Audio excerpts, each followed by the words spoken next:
Episode 169। और क्या हाल चाल, सब बढ़िया। तो शुरू करते हैं। तो जैसे कि आप लोगों ने पिछले एपिसोड में देखा था कि जो हमारा जान था ना, वो जो जियो कबीले के गार्डियंस रहते हैं ना, वहाँ पर पहुँच गया था। अब यहाँ पर हमारा जान आता ही है गार्डियंस का पता लगाने के लिए। तभी यहाँ पर जो डेमन वर्ल्ड में जो जैन हमारे जान को मिला था ना, वो भी यहाँ पर आ जाता है और यहाँ पर 5 ताबूतों को लाया था, जिसमें अलग अलग 5 क्लैनों के बंदे उपलब्ध थे। अब ये मुझे पता नहीं कि जूजैन यहाँ पर करने क्या आया है, लेकिन वो यहाँ पर आते ही जो जियो कबीले का महल है ना, वहाँ की ओर निकल जाता है और तो और हमारे जान को एक दो जगह उलझा भी देता है। लेकिन हमारे जान चलता है तो फाइनली पहली जगह से तो निकल जाता है, लेकिन दूसरी जगह पर जूजैन अपने साथ दाऊ जान के 8 स्टार के मीडियम लेवल वाला बंदा भी लाया था। तो हमारा जान चलता है तो उससे लड़ने लगता है, लगे तेरी। लेकिन हमारा जान उससे जीत नहीं पा रहा था, इसलिए जान चलता है तो यहाँ पर अपने शरीर से जान 2 को भी बाहर निकाल देता है। अब जान 2 और हमारे जान चलते हैं तो जो यान कबीले का मेंबर था ना, उससे लड़ने लगते हैं, लगे तेरी। और अब आगे अब जब यान कबीले का मेंबर ये देखता है कि वो जियो कबीले के एक मेंबर जो कि दाऊ जान के 7 स्टार पर है, उसे हरा नहीं पा रहा है, तो यान कबीले का ये बुड्ढा चलता है जो कि जू जैन के कब्जे में था, ये हमारे जान के ऊपर गुस्सा हो जाता है और एक पावरफुल हमला फ्लेम क्रिएचर का हमारे जान के और जान 2 पर कर देता है। अब जैसी जान 2 और हमारा जान फ्लेम क्रिएचर को अपनी ओर आता हुआ देखता है ना, तो जान चलता है तो मैसेज के थ्रू, दिमाग के थ्रू जान 2 के दिमाग में मैसेज बुझाता है कि तुम ऐसा करो। जान 2 चलता है तो वो तुरंत अपनी थंडर पावर को निकालता है और उस थंडर पावर से एक ऑरा बाहर निकालता है जो कि ग्रे कलर की लग रही होती है। अब जैसे ये ग्रे कलर बाहर निकलता है ना, बोला जाए तो ग्रे कलर की शक्तियां बाहर निकलती है ना, तो जो फ्लेम बीस्ट था ना, जो यान कबीले के बुड्ढे ने हमारे जान के ऊपर हमला किया था, वो फ्लेम बीस्ट चलता है तो ग्रे कलर को देखकर जान 2 के ऊपर ही आगे आने लगता है। बोला जाए तो जान 2 के ऊपर ही हमला करने के लिए आगे आने लगता है। अब जैसे हमारा जान ये देखता है कि वो फ्लेम बीस्ट उस पर हमला करने की बजाय जान 2 पर हमला करने के लिए जा रहा है, तो हमारा जान चलता है तो तुरंत अपनी जगह से गायब होता है और सीधा जान 2 के सामने प्रकट होता है और अपनी तलवार को बाहर निकालता है और उसमें 5 प्रकार की होली फ्लेम डालता है और सीधा जो फ्लेम बीस्ट था ना, उस पर हमला कर देता है। अब जैसी हमारी जान की 5 होली फ्लेम वाली तलवार फ्लेम बीस्ट से टकराती है ना, तो जो फ्लेम बीस्ट था ना, वो नॉर्मल फ्लेमों से बना हुआ था, इसलिए हमारी जान की होली फ्लेम आसानी से उस फ्लेम बीस्ट को सप्रेस कर देती है। अब जैसे ये फ्लेम बीस्ट सप्रेस होता है ना, तो हमारे जान का अटैक चलता है तो सीधा यान कबीले का जो बुड्ढा है ना, उससे जाकर टकराता है धरा। अब जैसे बुड्ढे से ये अटैक टकराता है ना, तो बुड्ढा चलता है तो जलने लगता है, लेकिन ये थोड़ी देर तक ही जलता है, तभी ये दोबारा से रिकवर होने लगता है। अब जब हमारा जान दोबारा से बुड्ढे को रिकवर होता हुआ दिखता है ना, तो जान चलता है तो दोबारा से एक और अटैक बुड्ढे के ऊपर कर देता है और इस बार का अटैक हमारी जान ने बहुत सारी फ्लेम, बोला जाए तो होली फ्लेम का इस्तेमाल किया था, इसलिए यान कबीले का बुड्ढा चलता है तो जलकर राख के रूप में बदल जाता है और यहाँ से मारा जाता है। अब जैसे ये बुड्ढा मरता है ना, तो हमारा जान चलता है तो इस बुड्ढे को मारने के बाद तेजी से यहाँ से निकलने लगता है। अब इतने में हमें यान कबीले के दूसरे बुड्ढे को बताया जाता है जो कि जियो कबीले का एक बुड्ढा था ना, मूजी, उससे लड़ रहा होता है। अब जब मूजी ये देखता है कि जान ने दाऊ जान के 8 स्टार के मीडियम लेवल वाले बंदे को उससे पहले मार दिया, तो वो बहुत ही ज्यादा खुश हो जाते हैं। मूजी चलते हैं तो और भी तेजी से जो यान कबीले का बुड्ढा था ना, उससे लड़ने लगते हैं, लगे तेरी। इसी मौके का फायदा उठाकर हमारा जान चलता है तो वो यहाँ से निकल जाता है।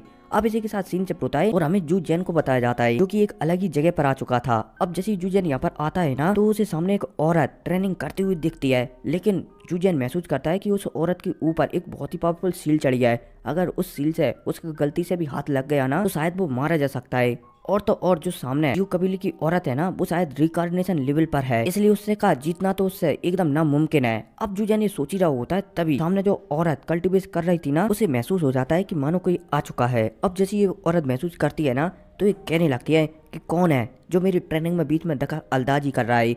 अब जैसे जूजैन ये वाली आवाज सुनता है ना, तो वो थोड़ा सा हैरान हो जाता है, इस औरत ने उसे महसूस कर लिया है। इतने में ये औरत चलती है तो अचानक जूजैन के सामने प्रकट हो जाती है और जूजैन से पूछने लगती है कि लड़के तुम यहाँ पर किस लिए आए हो, क्या तुम्हें पता है कि यहाँ पर आने की सजा मौत है, फिर भी तुम यहाँ तक आ गए। अब जैसे जूजैन ये सुनता है ना, तो वो थोड़ा सा डर जाता है और 4 से 5 कदम पीछे हो जाता है। इतने में यहाँ पर जो मिस सू है ना, वो भी आ जाती है। अब जैसी मिस सू यहाँ पर आती है ना, तो जो औरत थी ना, उससे मिस सू कहती है कि मॉम, ये सामने तुम्हें जो बंदा दिख रहा है ना, ये सोल क्लैन का है और ये शायद किसी के कारण की वजह से यहाँ पर आया है। अब जैसे ही मिस सू की मॉम मिस सू की बात सुनती है ना, तो वो सोल क्लैन वाले बंदे को गौर से देखने लगती है। अब जैसी मिस सू की मॉम सोल क्लैन वाले बंदे को जू जैन को गौर से देखती है ना, तो उन्हें कुछ महसूस हो जाता है और वो थोड़ी सी हैरान हो जाती है कि इस बंदे के पास किसी को भी कंट्रोल करने वाली शक्तियां हैं। भला इतनी सी कम पावर के साथ इसके पास ये शक्तियां कैसे आ सकती हैं। अब यहाँ पर मिस सू की मॉम हैरान हो रही होती है, तभी यहाँ पर जान भी आ जाता है। अब जैसी जान आता है ना, तो वो भी मिस सू के पास आकर खड़ा हो जाता है। अब जैसे ही मिस सू की मॉम जान को देखती हैं, तो वो मिस सू से पूछने लगती हैं कि ये कौन है, क्योंकि हमारी जान ने यहाँ पर अपनी ब्लड लाइन को दबा कर रखा था, इसलिए वो महसूस नहीं कर पाती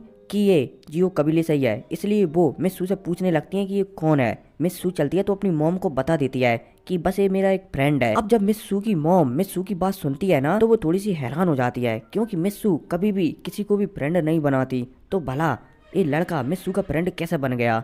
मिस सू की मॉम दूसरी पली समझ जाती है कि मिस सू शायद झूठ बोल रही है, लेकिन अब मिस सू की मॉम चलती हैं तो मिस सू को नजरअंदाज कर देती हैं और जो सामने सोल क्लैन का बंदा है ना उसकी ओर देखने लगती हैं। अब इतने में जू जेन भी समझ जाता है कि अब शायद समय आ चुका है कि जो उसके पास 2 कोफेन और है ना उन्हें बाहर निकाला जाए। अब सू बोला जाए तो जू जेन चलता है तो दोनों कोफने को एक साथ खोल देता है। अब जैसे ये दोनों कोफेन खुलते हैं ना, तो इन दोनों से यान क्लैन के 2 बुड्ढे बाहर निकल कर आते हैं। अब जैसे ये दोनों बुड्ढे बाहर निकल कर आते हैं ना, तो इनमें से एक बुड्ढे को जो मिस सू की मॉम है ना वो पहचान जाती है, क्योंकि जो सामने एक बुड्ढा था ना वो यान क्लैन का ग्रेट एल्डर था और जो ऑलमोस्ट रिकार्नेशन लेवल पर पहुंच चुका था। और जो दूसरा बुड्ढा था ना वो भी यान क्लैन का ही था, लेकिन इसकी पावर डाउजियन के 8 स्टार के पीक लेवल पर थी। अब जैसे ही मिस सू की मॉम एक साथ 2-2 बंदों को यान क्लैन के 2-2 बंदों को अपने सामने देखती है ना, तो वो थोड़ी सी हैरान हो जाती है, क्योंकि वो एक साथ दोनों बंदों से नहीं लड़ सकती थी। हालांकि लड़ सकती थी लेकिन वो दोनों को नहीं हरा सकती थी। हालांकि मिस सू की मॉम रिकार्नेशन लेवल के 3रे स्टार पर थी। हालांकि वो अभी तक 4थे स्टार पर पहुंच जाती अगर उनका ब्रेक थ्रू हो जाता तो, लेकिन उनका ब्रेक थ्रू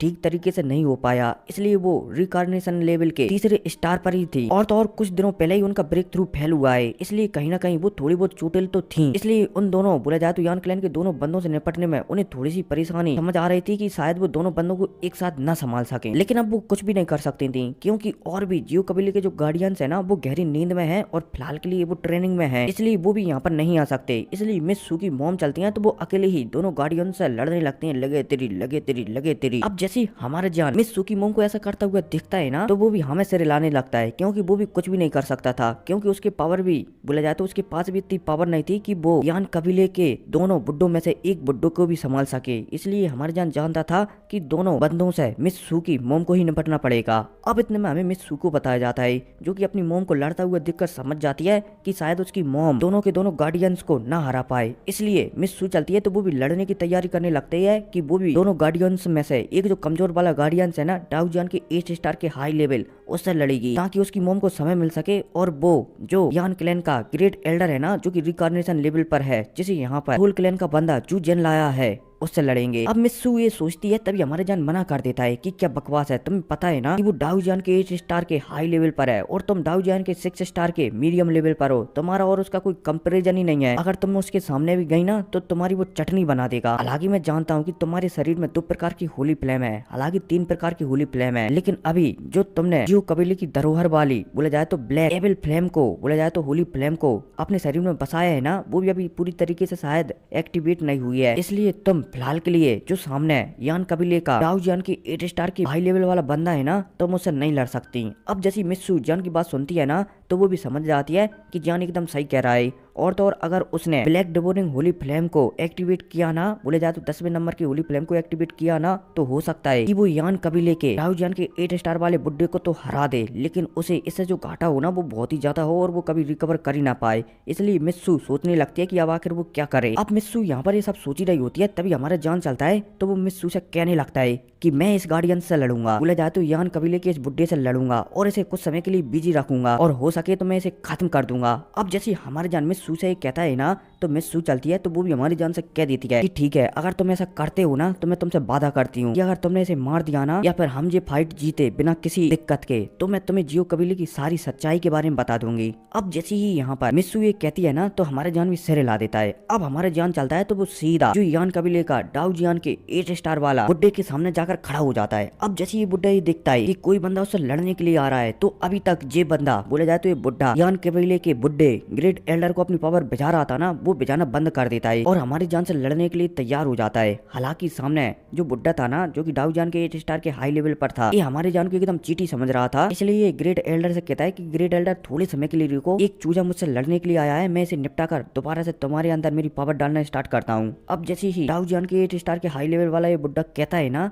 तो ये बुड्ढा चलता है तो हमारी जान पर हमला करने के लिए एकदम तैयार हो जाता है और एक ही अटैक में हमारी जान को निपटाने की सोचने लगता है। अब जैसे ये डाउ जान के 8 स्टार के हाई लेवल वाला बंदा जिसका नाम यान फैन था, ये हमारी जान के ऊपर एक पावरफुल हमला कर देता है। अब जैसे हमारा जान यान फैन को अपने ऊपर हमला करता हुआ देखता है ना, तो जान भी समझ जाता है कि ये फाइट उसे पूरी तरह को एक्टिवेट करने के बाद ही लड़नी पड़ेगी, क्योंकि सामने वाला बंदा ऑलरेडी बहुत ही ज्यादा पावरफुल है, इसलिए वो छोटे मोटे हमलों से सामने वाले बंदे से नहीं जीत सकता। इसलिए हमारा जान चलता है तो शुरुआत में हाथों की सील बदलता है और यहाँ पर अपने डार्क नाइट को प्रकट कर देता है। अब जैसे ही डार्क नाइट को यहाँ पर मिस सू देखती है ना, तो वो थोड़ी सी हैरान हो जाती है कि डार्क नाइट भला जान के पास कैसे आया। इतने में जो मिस सू की मॉम थी ना, जो कि एक बंदा जो कि यान क्लैन का द ग्रेट एल्डर था, उससे लड़ रही थी। जब मिस सू की मॉम जान के पास से डार्क नाइट देखती है ना, तो वो भी थोड़ी सी हैरान हो जाती है कि भला इस बंदे के पास डार्क नाइट कहाँ से आया, क्योंकि डार्क नाइट तो अधिकतर जो जियो कबीले के मेंबर है ना उनके पास होता है। क्या ये बंदा भी जियो कबीले का मेंबर है, तभी शायद इसे डार्क नाइट मिल गया। मिस सू की मॉम चलती है तो सोचने लगती है, लेकिन फिर दूसरे पल ही वो इन बातों को नजरअंदाज कर देती है और पूरा ध्यान जो यान कबीले का द ग्रेट एल्डर था ना उससे लड़ने में लगा देती है, क्योंकि द ग्रेट एल्डर थोड़ा सा कमजोर हो गया था जब से यान फैन ने उसके अंदर पावर भेजना बंद किया था। इसलिए मिस सू की मॉम उसे लगातार सप्रेस करती जा रही थी।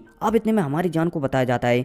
यान चलता है तो अपनी डार्क नाइट को प्रकट करता है और सामने यान फैन ने जो हमला किया था ना उसे रोकने के लिए भिजा देता है। इतने में अब हमारे जान चलता है तो यहाँ पर एक साथ 5 प्रकार की होली फ्लेमों को बाहर निकालता है और उनसे एंग्री बुद्धा लोटस बनाने लगता है, बोला जाए तो आपस में मिलाने लगता है। अब जैसे ही मिस सू जान को ऐसा करता हुआ दिखती है ना, तो वो थोड़ी सी हैरान हो जाती है। इतने में मिस सू की मोम भी हैरान हो जाती है कि क्या ये बच्चा मरना चाहता है जो इस तरीके से होली फ्लेमों को मिला रहा है। लेकिन इतने में हमारा जान चलता है तो वो 5 प्रकार की होली फ्लेमों को मिलाकर एक एंग्री बुद्धा लोटस बना देता है। अब जैसे ये एंग्री बुद्धा लोटस बनता है ना, तो ये तेजी से जो यान फैन था ना उसकी ओर आगे बढ़ने लगता है। अब जैसे यान फैन ये दिखता है कि एक बहुत ही पावरफुल अटैक जिसे कि वो भी नहीं बना सकता, वो उसकी ओर आ रहा है, तो यान फैन थोड़ा सा हैरान हो जाता है। लेकिन यान फैन चलता है तो अब वो भी एंग्री बुद्धा लोटस से बचने के लिए 2-3 अटैक बनाता है और एंग्री बुद्धा लोटस के ऊपर काउंटर कर देता है। अब एंग्री बुद्धा लोटस चलता है तो दोनों तीनों अटैकों को डिस्ट्रॉय कर देता है, लेकिन कहीं ना कहीं वो भी थोड़ा बहुत कमजोर हो जाता है। अब एंग्री बुद्धा लोटस चलता है तो सीधा यान फैन से जाकर टकराता है धड़ाक। अब यान फैन से ये एंग्री बुद्धा लोटस टकराता है, तभी यान फैन की जो बॉडी है ना उसमें एक गड्ढा हो जाता है एंग्री बुद्धा लोटस की वजह से। लेकिन दूसरे पल ये गड्ढा चलता है तो यान फैन के पास सोल क्लैन की पावर भी थी, साथ ही साथ थोड़ी सी डेमन वर्ल्ड की पावर थी, इसलिए ये गड्ढा चलता है तो दोबारा से रिकवर हो जाता है।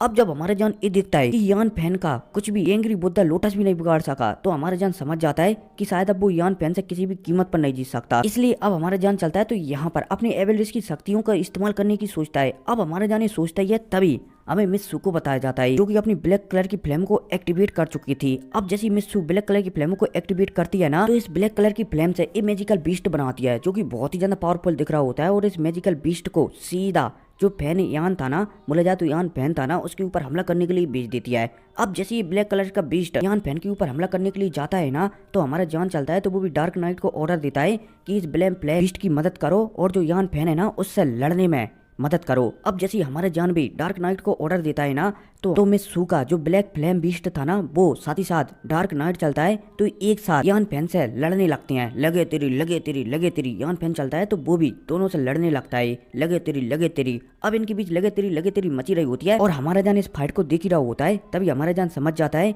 कि इस फाइट को शायद यान फैन ही जीतेगा, इसलिए उसे बोले जाए तो हमारे जान को कुछ और करना पड़ेगा। अब हमारा जान ये सोचता है तभी उसके दिमाग में एक खुरापाती आइडिया आ जाता है। अब जैसे हमारे जान के दिमाग में ये आइडिया आता है ना, तो वो सीधा मिस सू की ओर देखने लगता है और मिस सू से उनकी होली फ्लेम मांगने लगता है, क्योंकि हमारा जान जानता है कि 5 प्रकार की होली फ्लेमों का एंग्री बुद्धा लोटा यान फैन को सिर्फ जख्मी किया था। अगर वो 6 या फिर 7 प्रकार की होली फ्लेमों को मिलाकर यान फैन पर हमला करे ना, तो शायद यान फैन मारा जा सकता है। अब जैसे हमारे जान सोचता है ना, तो वो मिस सू से दोनों प्रकार की होली फ्लेम मांगने लगता है। मिस सू चलती है तो पहले तो हिचकिचाती है, लेकिन दूसरे पल मिस सू चलती है तो हमारे जान का एक हाथ लेकर उसमें काट लेती है। अब जैसे मिस सू ऐसा करती है ना, तो मिस सू के दांतों के जरिए जो ब्लैक कलर की फ्लेम थी ना, जो कहीं ना कहीं जियो कबीले की खानदानी धरोहर थी, उसका कुछ अंश हमारी जान के शरीर में चला जाता है। हालांकि इसी दौरान हमारी जान की जो ब्लड लाइन है ना, उसका कुछ भाग मिस सू के शरीर में भी आ जाता है। अब जैसे हमारी जान के शरीर में मिस सू की होली फ्लेम का ट्रेस जाता है ना, तो मिस सू चलती है तो अपने दोनों होली फ्लेमों के क्रिस्टलों को भी हमारी जान को दे देती है। अब जैसे हमारी जान के पास मिस सू के होली फ्लेम के क्रिस्टल भी आते हैं ना, तो हमारी जान के पास टोटल 4 होली फ्लेम के क्रिस्टल हो जाती हैं। एक तो वो होली फ्लेम का क्रिस्टल है जो कि 3 होली फ्लेम के क्रिस्टलों से बना हुआ है, ठीक है, और 2 होली फ्लेम के क्रिस्टल मिस सू ने हमारे जान को अभी हाल दिए हैं और एक होली फ्लेम का क्रिस्टल और है जो शायद इमोर्टल होली फ्लेम का क्रिस्टल है, क्योंकि अभी तक हमारी जान ने जो इमोर्टल होली फ्लेम है ना उसे वहाँ की होली फ्लेमों से नहीं मिलाया है। उम्मीद है समझ गए होंगे। अब जैसे हमारी जान के पास एक साथ 4 प्रकार के होली फ्लेमों के क्रिस्टल आते हैं ना तो हमारे जान चलता है तो सारे के सारे होली फ्लेमों को अलग अलग कर देता है और हमारी जान के पास अब टोटल 7 प्रकार के होली फ्लेम हो जाती हैं। अब जैसे हमारी जान के पास 7 प्रकार के होली फ्लेम होते हैं ना तो जान चलता है तो सातों होली फ्लेमों को मिलाने लगता है। इतने में जान तो ये महसूस नहीं कर पाता, लेकिन हमें बताया जाता है कि जो जान की 7 प्रकार के होली फ्लेम है ना वो 7 प्रकार के होली फ्लेम नहीं बल्कि 8 प्रकार के होली फ्लेम है। एक होली फ्लेम हमारी जान के पास वो भी होली फ्लेम है जो मोयान के पास था और मोयान को जिंदा करने में हमारी जान ने एक होली फ्लेम खर्च कर दिया था ना तो उसका कुछ अंश हमारी जान के पास भी होता है। अब फाइनली हमारा जान चलता है तो बड़ी मेहनत करने के बाद जो 7 कलर का एंग्री बुद्धा लोटस है ना उसे तैयार कर लेता है। अब भाई साहब जैसे हमारे जान ऐसा करता है ना तो जो आसपास का स्पेस है ना उसमें भी क्रैक आने लगते हैं और तो और एंग्री बुद्धा लोटस को बनाने में आसमान से बिजली भी गिरी थी जिसे की मिस सू ने बड़ी ही मुश्किल से डिजोल्व किया था। अब जैसे हमारे जान के हाथों में जो एंग्री बुद्धा लोटस तैयार होता है ना और यान फैन हमारे जान के हाथों में एंग्री बुद्धा लोटस को देखता है तो यान फैन भी थोड़ा सा हैरान हो जाता है। लेकिन अब यान फैन चलता है तो वो हमारी जान के एंग्री बुद्धा लोटस को डिस्ट्रॉय करने के लिए एक चेन बनाता है जो कि रिकार्नेशन लेवल वाली चेन थी और हमारी जान की ओर शूट कर देता है। हालांकि ये चेन ज्यादा लंबी नहीं थी, सिर्फ 10 फुट लंबी ही थी, लेकिन इसकी पावर बहुत ही ज्यादा थी क्योंकि ये रिकार्नेशन लेवल से बनी हुई थी। अब जैसे ये चेन हमारी जान की ओर आगे बढ़ती है ना तो हमारे जान चलता है तो अपने 7 कलर के एंग्री बुद्धा लोटस को आगे छोड़ देता है। हालांकि जैसे हमारे जान का जो 7 कलर का एंग्री बुद्धा लोटस जान के हाथों से छूटता है ना तो वो तेजी से जो यान फैन है ना उसकी ओर आगे बढ़ने लगता है। अब इतने में हमारे जान को बताया जाता है जो कि बहुत ही ज्यादा कमजोर हो चुका था और अब उसकी इतनी भी बस की नहीं थी कि वो अपना हाथ भी उठा सके और चुपचाप वहीं पर खड़ा था। अब इतने में हमारे जान का एंग्री बुद्धा लोटस चलता है तो तेजी से यान फैन की ओर आगे बढ़ने लगता है। सबसे पहले हमारे जान के एंग्री बुद्धा लोटस चलता है तो वो यान फैन की चेन से टकराता है और पलक झपकती यान फैन की चेन चलती है तो वो डिस्ट्रॉय हो जाती है। अब हमारे जान का एंग्री बुद्धा लोटस चलता है तो सीधा यान फैन की ओर आगे बढ़ने लगता है। अब जब यान फैन ये देखता है कि उसकी चेन से